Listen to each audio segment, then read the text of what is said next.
Hola, hoy vamos con otro de los algoritmos que se ven en la especialización de inteligencia artificial y Big Data. Es el algoritmo de KNN, como vemos en pantalla. El algoritmo de KNN, K vecinos más cercanos o K nearest neighbors, es uno de los algoritmos de Machine Learning supervisados más sencillos y fundamentales.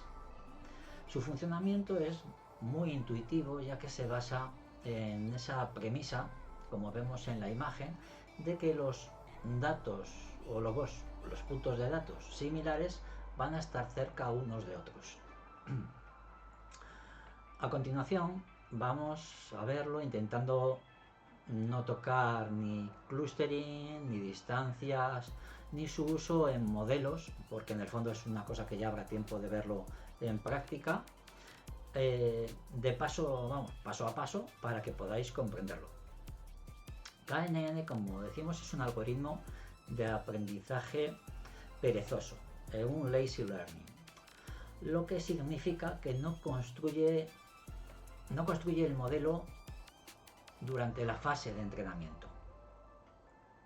En su lugar, lo que hace es simplemente almacenar todos los datos del entrenamiento y con esa base de conocimiento pues solo va a realizar cálculos cuando necesite hacer una predicción. Vamos a ver lo que se utiliza principalmente en problemas de clasificación para asignar, por ejemplo, una categoría, aunque también vamos a poder verlo usarse en modelos de regresión para poder predecir un valor numérico. Bien, vamos a ver el proceso en sus pasos clave. Como vemos aquí, durante su funcionamiento, para clasificar un nuevo punto, lo va a hacer a través de tres acciones fundamentales. La primera va a ser cuando tengamos así pues un nuevo punto de datos, una instancia no clasificada dentro de nuestro grupo de datos, va a ser definir el valor de K. Este es un hiperparámetro que representa el número de vecinos que tengamos más cercanos y que el algoritmo va a tener que considerar.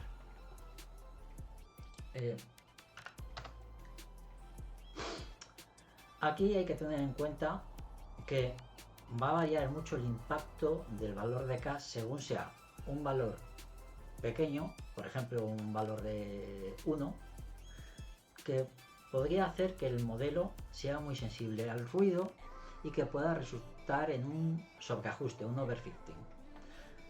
Por su parte, un valor K que sea grande hace que los límites de clasificación sean mucho más suaves. Pero si es demasiado grande, el modelo se va a poder subajustar los datos, va a hacer un underfitting. La regla práctica que vamos a ver muchas veces es que a menudo vamos a elegir un valor impar de K para evitar empates en la votación, y se va a probar con la raíz cuadrada del número total de datos de entrenamiento. Vamos a verlo. Digamos que esta regla práctica es un método heurístico común, ¿vale? Para que podamos establecer ese punto de partida inicial. La regla, como decimos, va a establecer que como punto de partida cogemos esa raíz cuadrada, esa fórmula, con el número total de instancias, todo el conjunto de datos, todos los puntos de datos que tenemos en nuestro conjunto de datos de entrenamiento. ¿Para qué? Para buscar equilibrar el bias, el sesgo, que sería en español, y el variance o la varianza. Como decíamos antes, un K muy pequeño va a tener una alta varianza, va a ser muy sensible al ruido, mientras que el K, que sea grande, va a tener un alto sesgo, lo que va a hacer que la clasificación pues sea demasiado suave y generalista.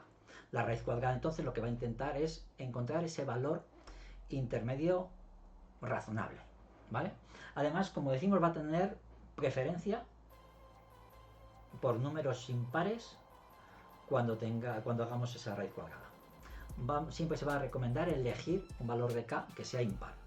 Si el valor de k en esa raíz cuadrada resulta que es par, pues bueno, lo que hacemos es evidentemente redondearlo al impar más cercano. ¿Para qué? Para que en problemas de clasificación binaria, donde tengamos, por ejemplo, solo dos clases, pues evitemos empates. Por ejemplo, vamos a verlo si cogemos esta imagen, por ejemplo, un segundo que la vamos a minimizarlo un poco.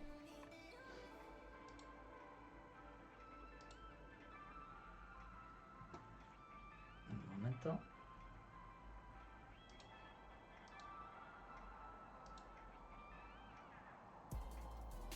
A ver. Ahí no sé mejor. No.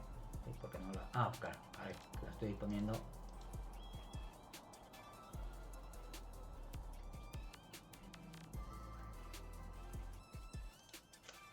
Ahí la tenemos. Vale. Bueno, he borrado el tipo de datos aquí. Vale, vamos a poner que tenemos, por ejemplo, eso, pues un nuevo punto aquí, de una persona de 52 años que ha pedido en torno a 38.000 euros de crédito.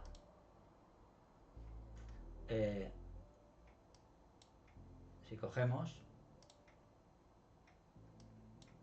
y hacemos por eso escalado, si ponemos ahí el punto, pues eso, y decimos que va a ser un K de 4, 1, 2, 3, 4, vamos a ver que va a haber un empate. Entonces, si esa raíz cuadrada nos diera 4, evidentemente cogeríamos y elegiríamos o 3 o 5 para poder coger y desempatar. Ahí, por ejemplo, si cogiéramos, fijaros que si cogiéramos 5, ya claramente podríamos clasificarlo con azules. Si cogiéramos 3, incluso, también. Por lo tanto, ya sería más fácil que el algoritmo clasifique de manera bastante más determinista, digamos. ¿De acuerdo? Entonces es eso, en un conjunto de este tipo, que es muy grande, que tendrá unos 100 puntos, pues si fueran 100, nos diría que son 10 el par. Pues evidentemente pues eso, vamos a escoger un K de 9 seguramente para poder coger y determinar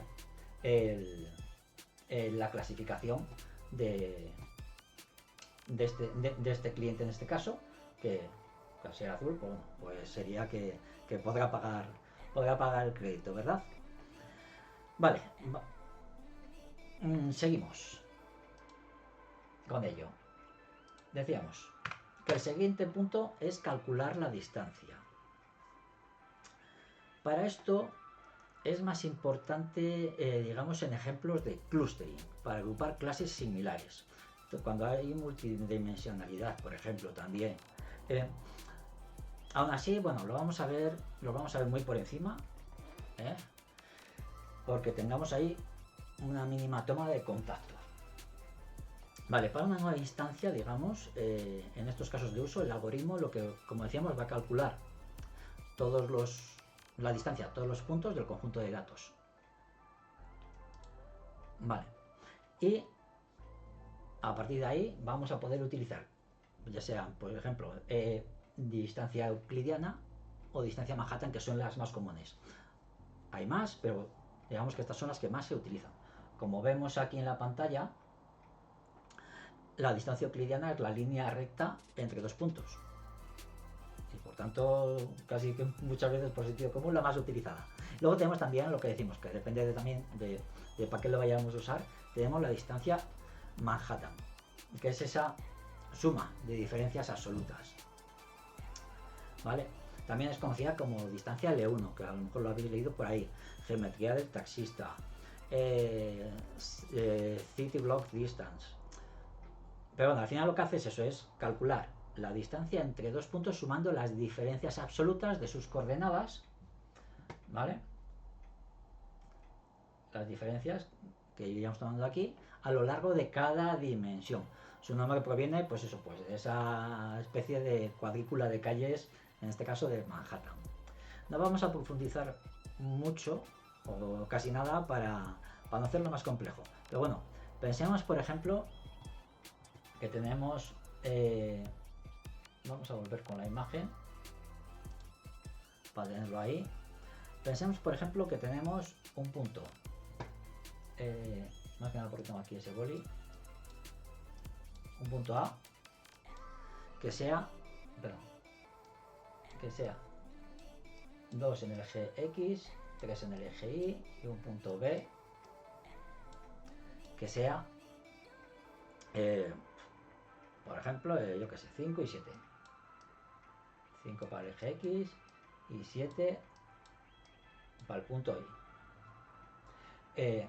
En este caso lo que haría eso, pues sumar las diferencias. Entonces se cogería y diría, para X serían 5 menos 2, que es igual a 3, y aquí 7 menos 3 para la coordenada Y, que sería igual a 4. La suma de esto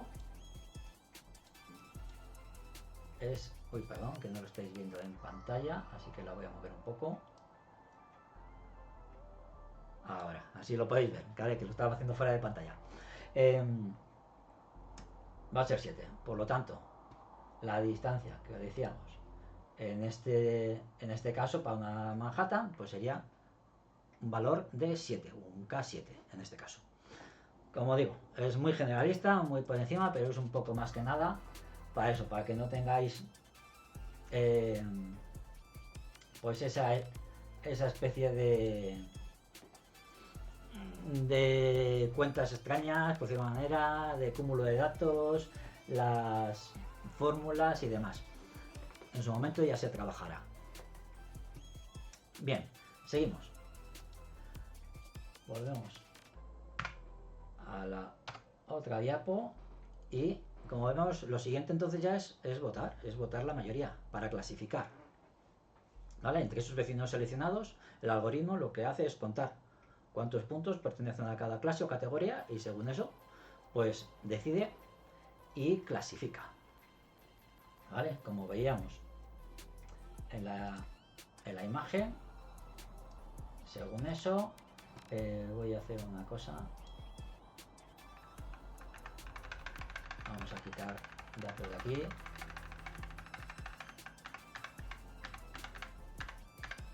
Vale, por ejemplo, aquí decíamos que podríamos hacer un 9.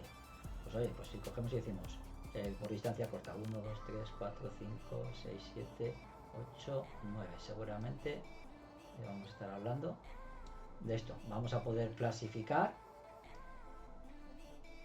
con 9, como decíamos antes, que va a poder pagar. Vale. Vamos a verlo entonces en la tarea. En la tarea coge y nos muestran lo siguiente. Vamos a ver. Bueno, nos dan el apartado 2, nos dan un diagrama y nos dicen, dada la distribución de datos de la imagen, aplicamos de forma gráfica la clasificación KNN con un K3 para los siguientes puntos. 2,5 y 7 en su vector Y y 5,5 por 4,5. Bien, como se observa, un segundo que lo subo para aquí. Vale, tenemos un total de 16 instancias. Si utilizáramos esa regla general con la raíz cuadrada, nos va a dar 4. Por ello, el tutor lo que ha hecho es dar un K de 3. 5 también sería válido, como vamos a ver, porque mirad, si ponemos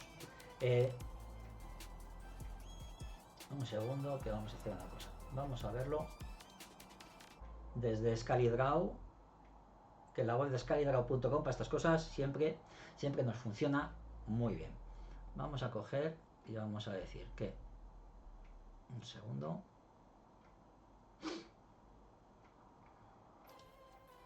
Vamos a pegar aquí. Uy, no sé por qué me ha pegado tantas, pero bueno. A ver. Vamos a coger. Hacemos otro pegado. Vale, ahí lo tenemos. Vale. Decíamos que nos daba, decíamos que era 2,5 para X y 7. Si subimos en 2,5 a 7, estamos hablando de que tenemos, a ver, aquí, un puntín por aquí más o menos. Vale.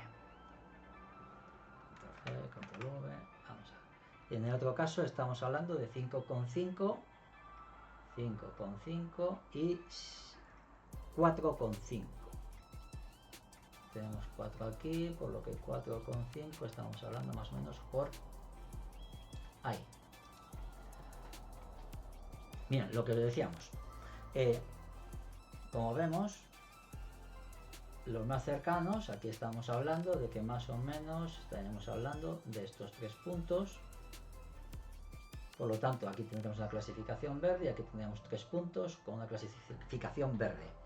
Si cogiéramos 5, 1, 2, 3, 4, 5, seguiríamos con rojo en los rombos y 1, 2, 3, 4, 5, también una clasificación en los cuadros verdes para el primer punto.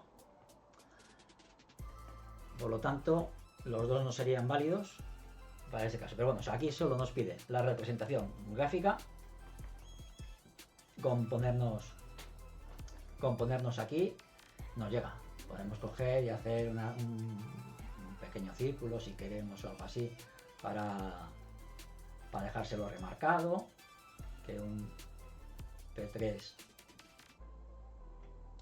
pues nos coge y nos lo señala. Aunque bueno, eso como ya depende de distancias, a lo mejor es arriesgar un poco, pero bueno, lo podemos dejar un poco de forma gráfica. Bien, pasamos al segundo elemento. El segundo apartado lo que nos pide es analizar cuál tendría que ser el valor de K, vamos a verlo, el valor de K mínimo para que hubiese un empate entre ambas clases para cualquiera de los dos puntos. Como nos pide un empate entre ambas clases para cualquiera de los dos puntos, digamos que entonces el valor de K que va a tener esa respuesta más ambigua, ese empate total, evidentemente va a ser un par. Y como nos pide el de la totalidad, tenemos 8 y 8, podemos tener claro que va a ser un K de 16. Porque va a ser una distribución perfectamente balanceada, 8 contra 8 en el fondo, ¿vale? Y va a dar ese empate perfecto. Seguramente podríamos tener un empate con un valor inferior. Porque como vemos, prácticamente tenemos un empate también a lo mejor con un K8, a lo mejor un K9, un K10. Con un K10 podríamos seguramente llegar a tener un empate. Pero bueno, ya sería un poco cuestión de calcularlo así. Y aún así, ya te digo, no cogería, seguramente estaría cogiendo puntos aparte y todo eso. Por lo que de cara especialmente a buscar ese valor ideal, yo lo dejaría como se ha referenciado muchas veces en un K16. Y con eso lo dejaríamos cuadrado porque, como decimos, englobaríamos todos los puntos. Para este caso yo creo que es, sí, yo para este caso yo creo que es el más claro. Englobaríamos todos los puntos y habría un empate entre cuadrados y rombos, sin tener que hacer ningún tipo de distinción. Bueno, no os entretengo más, ya hemos pasado casi 20 minutos. Confío en que os haya aportado un poco de luz y que podáis, como siempre, pues ir superando este tipo de baches en el aprendizaje. Así que nada, mucha suerte y hasta el siguiente vídeo.